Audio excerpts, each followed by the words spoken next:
Welcome back, ladies and gentlemen. Today we're going to be continuing to talk about finding a surface area. Today we're going to be focusing on the idea of what part are we looking for. In other words, we're not always looking for the surface area of an entire object. We can use surface area to find specific parts. So, as we've done before, we could look at this as if it's three parts. There's the top of the can.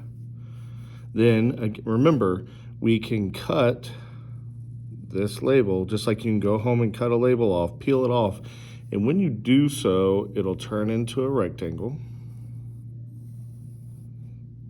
I know it's not quite the size, sorry, my drawing's a little off there, to where this is 1 inch,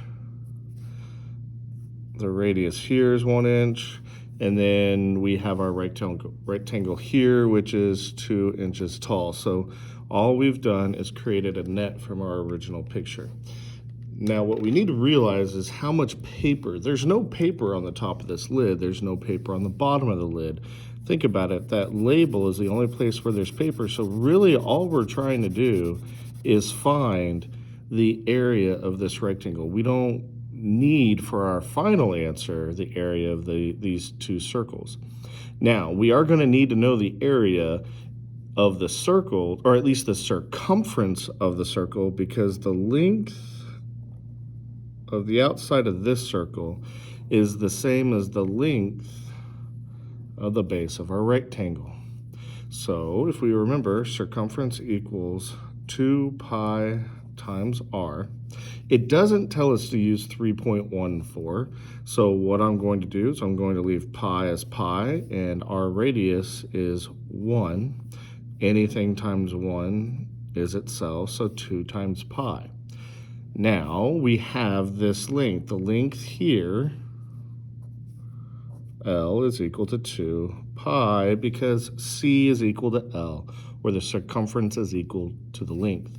I now have my base, or my length, and I've had my height the whole time, or my width, whichever way you like to think about it.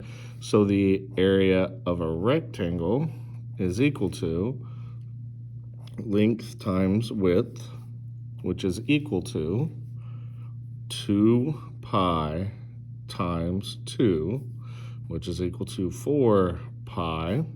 Now I'm going to leave it in this. They do use over on the side to use pi over here. This is much more accurate. So if the system allows you to, do a check on this for me. Literally enter this as an answer, then hit check. But I like in terms of pi. It's more accurate. Remember, as soon as you round, it's no longer as accurate as it could be. So we can leave this in terms of 4 pi. And the surface area, or the lateral surface area, by the way, this word did give us a hint. Lateral means laying down. The lateral surface area of the paper is 4 pi inches squared. If you have any questions, make sure to email those to me. Enjoy your evening and stay safe out there, guys.